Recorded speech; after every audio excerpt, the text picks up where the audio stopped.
ஆண்டவரும் உலக இரட்சகருமாயிருக்கிற இயேசு கிறிஸ்துவின் நாமத்தில் உங்களுக்கு என்னுடைய அன்பின் வாழ்த்துதலை தெரியப்படுத்திக் கொள்கிறேன். சங்கீதங்களின் புஸ்தகம் 46ஆம் சங்கீதம் 10ஆம் வசனத்தை நாம் வாசிப்போமானால், Psalms 46 verse 10, நீங்கள் அமர்ந்திருந்து நானே தேவன் என்று அறிந்து கொள்ளுங்கள், ஜாதிகளுக்குள்ளே உயர்ந்திருப்பேன், பூமியிலே உயர்ந்திருப்பேன் என்று கர்த்தர் கூறுகிற வார்த்தையை நாம் இங்கே பார்க்கிறோம். நீங்கள் அமர்ந்திருந்து நானே தேவன் என்று அறிந்து கொள்ளுங்கள். தேவனை அறிகின்ற அறிவு நமக்கு தேவை. அந்த அறிவுதான் மேலான அறிவு. அந்த அறிவை பெற்றுக்கொள்ள வேண்டுமானால் இந்த அநித்தியமான உலகத்திலே, வேகமாய் ஓடுகிற இந்த உலகத்திலே நம்மால் முடியாமல் போகிறதை பார்க்கிறோம். We are very busy to know God. தேவனை அறிந்து கொள்வதற்குரிய அந்த அந்த நிலை நமக்கு இல்லை. எல்லாவற்றிலும் நாம் வேகமாக ஓடிக்கொண்டிருக்கிறோம். அதிலும் இந்த காலங்கள் மிகவும் வேகமாக பணத்தை சம்பாதிப்பதற்கு, இல்லாவிட்டால் பல காரியங்களை நினைப்பதெல்லாம் சாதிப்பதற்கு நேரமெல்லாம் செலவழித்து வேகமாக ஓடுகிற இந்த காலத்தில் ஆண்டவர் இந்த வசனத்தில் ஒரு அழகான நிலையை கூறுகிறார், ஒரு ஆலோசனையை கூறுகிறார். நீங்கள் அமர்ந்திருந்துதான் நான் தேவன் என்று அறிந்து கொள்ள முடியும். அமர்ந்திராமல் தேவனை அறிந்து கொள்ள முடியாது. வாழ்க்கையில் இருக்கின்ற எல்லா நீரோட்டங்களிலும் வேகமாக ஓடிக்கொண்டே நாம் இருப்போமானால் அந்த வாழ்க்கை நீரோட்டம் நம்ம எங்கோ கொண்டு போய் சேர்த்துவிடும். ஆனால் ஆண்டவர் சொல்லுகிறார், எனக்கென்று நீங்கள் நேரம் செலவழிக்க வேண்டும், நீங்கள் அமர்ந்திருக்க வேண்டும். கர்த்தருக்கு காத்திருக்கிறவர்கள் தான் புதுபலன் அடைய முடியும். கர்த்தரை அறிந்தவர்கள் என்று சொல்லவில்லை, கர்த்தரை குறித்து தெரிந்து கொண்டவர்கள் என்று சொல்லவில்லை, கர்த்தரை குறித்து அறிவு பெற்றவர்கள் என்று சொல்லவில்லை, கிறிஸ்தவ குடும்பத்தில் பிறந்தவர்கள் என்று சொல்லவில்லை. கர்த்தருக்கு காத்திருக்க வேண்டும். கர்த்தருக்கு காத்திருக்கிறவர்களே நீங்கள் எல்லாரும் திடமனதாயிருங்கள் என்று சொல்லப்பட்டிருக்கிறது. திடமனதாயிருந்து கர்த்தருக்கே காத்திரு என்று வாசிக்கிறோம். இந்த வேளையிலும் இந்த வசனத்திலே ஆவியானவர் சொல்லுகிறார், நீங்கள் அமர்ந்திருந்து நானே தேவன் என்று அறிந்து கொள்ளுங்கள். வேகமாக ஓடும்போது பல காரியங்களை நம்மால் அனுபவிக்கவே முடியாது.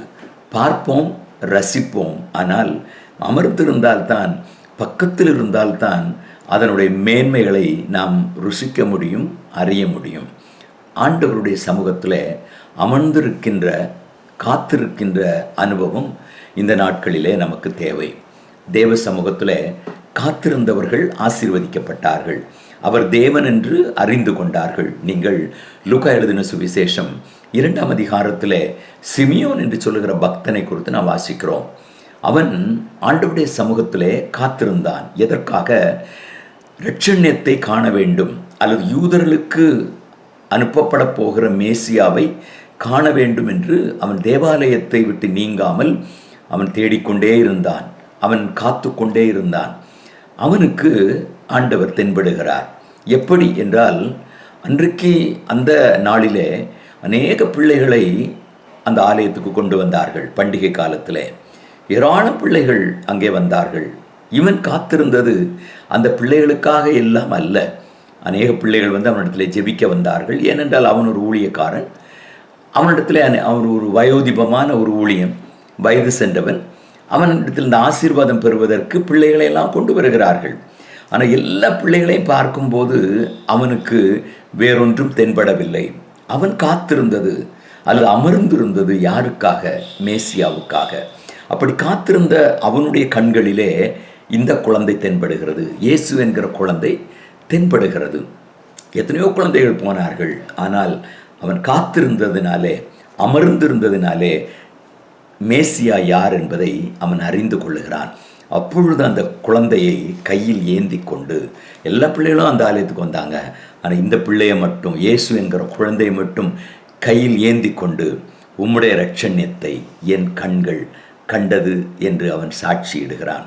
அருமை தேவனுடைய பிள்ளைகளே, சிமியோன் காத்திருந்ததினாலே, தரித்திருந்ததினாலே, அமர்ந்திருந்ததினாலே, எத்தனையோ நாட்கள் அதற்காக காத்திருந்த போது இயேசுவை காண்கின்ற, இயேசுதான் மேசியா என்பதை உலகத்துக்கு அறிவிக்கின்ற ஒரு நல்ல செய்தியை, நல்ல வாய்ப்பை அவன் பெற்றான்.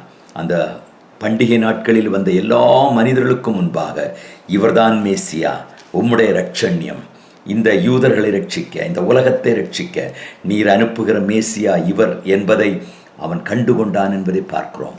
இன்றைக்கு நமக்கு நேரம் இருக்கிறதா ஆண்டவருடைய சமூகத்தில் அமர்ந்திருப்பதற்கு, அவரை தேடுவதற்கு, அவருடைய வார்த்தைகளை கேட்பதற்கு, அவருடைய நன்மைகளை பெற்றுக்கொள்வதற்கு நாம் அமர்ந்திருக்க வேண்டும் என்று கர்த்தர் விரும்புகிறார். நீங்கள் அமர்ந்திருந்து நானே தேவன் என்று அறிந்து கொள்ளுங்கள், நான் உயர்ந்திருக்கிற தேவன், உயர்ந்த தேவனை அடைவதற்கு, உயர்ந்த தேவனை அனுபவிப்பதற்கு, உயர்ந்த தேவனுடைய ஆசீர்வாதங்களை பெற்றுக்கொள்வதற்கு, உன்னதத்தின் நன்மைகளை அனுபவிப்பதற்கு இன்றைக்கு அமர்ந்திருக்க கற்றுக்கொள்ளுங்கள். நீங்கள் அமர்ந்திருந்து நானே தேவன் என்று அறிந்து கொள்ளுங்கள் என்று கர்த்தர் சொல்லுகிறார். இந்த ஆசீர்வாதங்களினாலே உங்கள் அனைவரையும் கர்த்தர் இந்த நாளில் ஆசீர்வதிப்பாராக. ஆமேன்.